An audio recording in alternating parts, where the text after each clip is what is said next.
Bonjour, Piste Verte, aujourd'hui à Cherbourg en Cotentin, nous allons parler d'un sujet qui concerne tout le monde, ce sont les déchets organiques, les déchets alimentaires. Une grande partie de ces déchets termine à la poubelle, or il existe des solutions pour les valoriser, c'est ce que proposent les petits composteurs.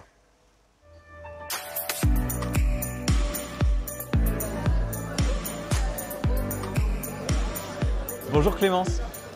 Bonjour Laurent. Alors les petits composteurs, c'est ton projet, en quoi ça consiste ? Alors, les petits composteurs, c'est un projet qu'on a créé il y a maintenant 1 an qui a pour but d'accompagner les professionnels qui produisent des déchets alimentaires vers la valorisation en compost. Donc là concrètement dans un lycée, ce qui ne se composte pas, c'est le yaourt, l'opercule et l'emballage individuel de fromage ou de beurre.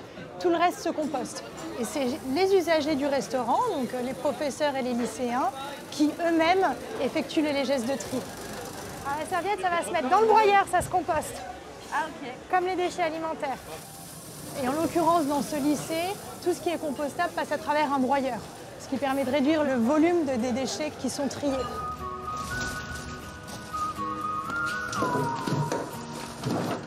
Alors ici Clémence, on a les bacs qui vont repartir du lycée. Il y en a 3, ils sont pleins. Oui, tous. Je suis curieux, on va regarder ce qu'il y a dedans.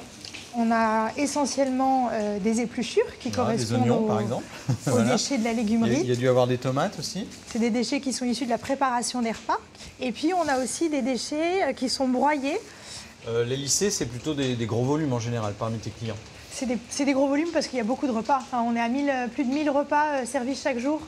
Donc effectivement, là sur l'ensemble de ces 3 bacs, on a à peu près 200 kilos.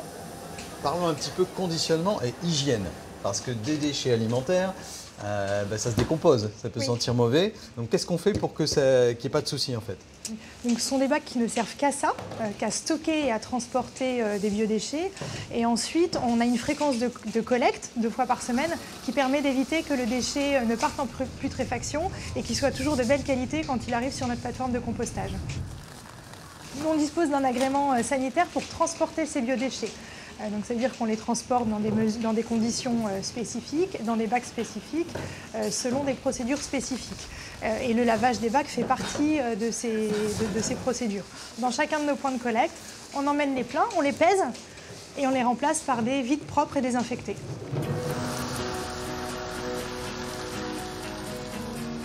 Je vais collecter un bac de biodéchets.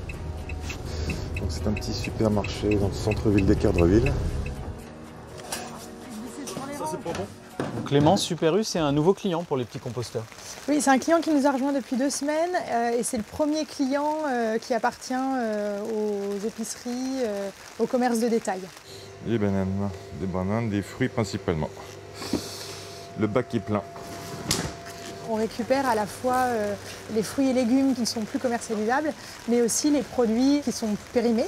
La loi encourage les établissements producteurs de déchets à valoriser ces déchets-là, soit pour les transformer en compost, ce qu'on fait, soit en biogaz. Et les commerces de détail font complètement partie des établissements qui sont soumis à ces obligations.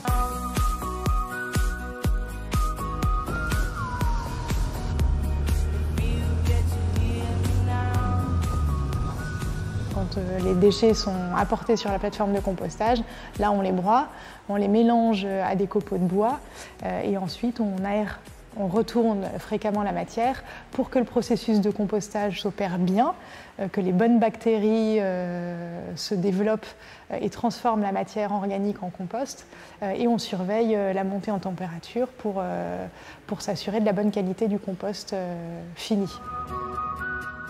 Donc on reconnaît un bon compost à 3 critères. Le premier critère, c'est la couleur. Donc là, on voit qu'il est très foncé, il est presque noir.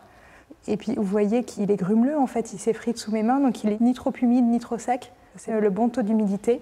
Et le 3e critère, c'est l'odeur. Donc quand je le sens, je sens une odeur d'humus. Comme dans une forêt. Comme dans une forêt. Alors notre compost, il sera vendu aux maraîchers bio, mais également aux autres professionnels type jardinier. Il pourra être distribué également aux particuliers. J'ai toujours eu une sensibilité particulière à l'environnement, à titre personnel. J'essaye de me déplacer plutôt à vélo, je n'achète que d'occasion, je composte déjà depuis de nombreuses années. Et puis j'ai eu envie de partager cet intérêt, ou en tout cas cette nécessité du compostage, et sensibiliser un maximum de nos concitoyens.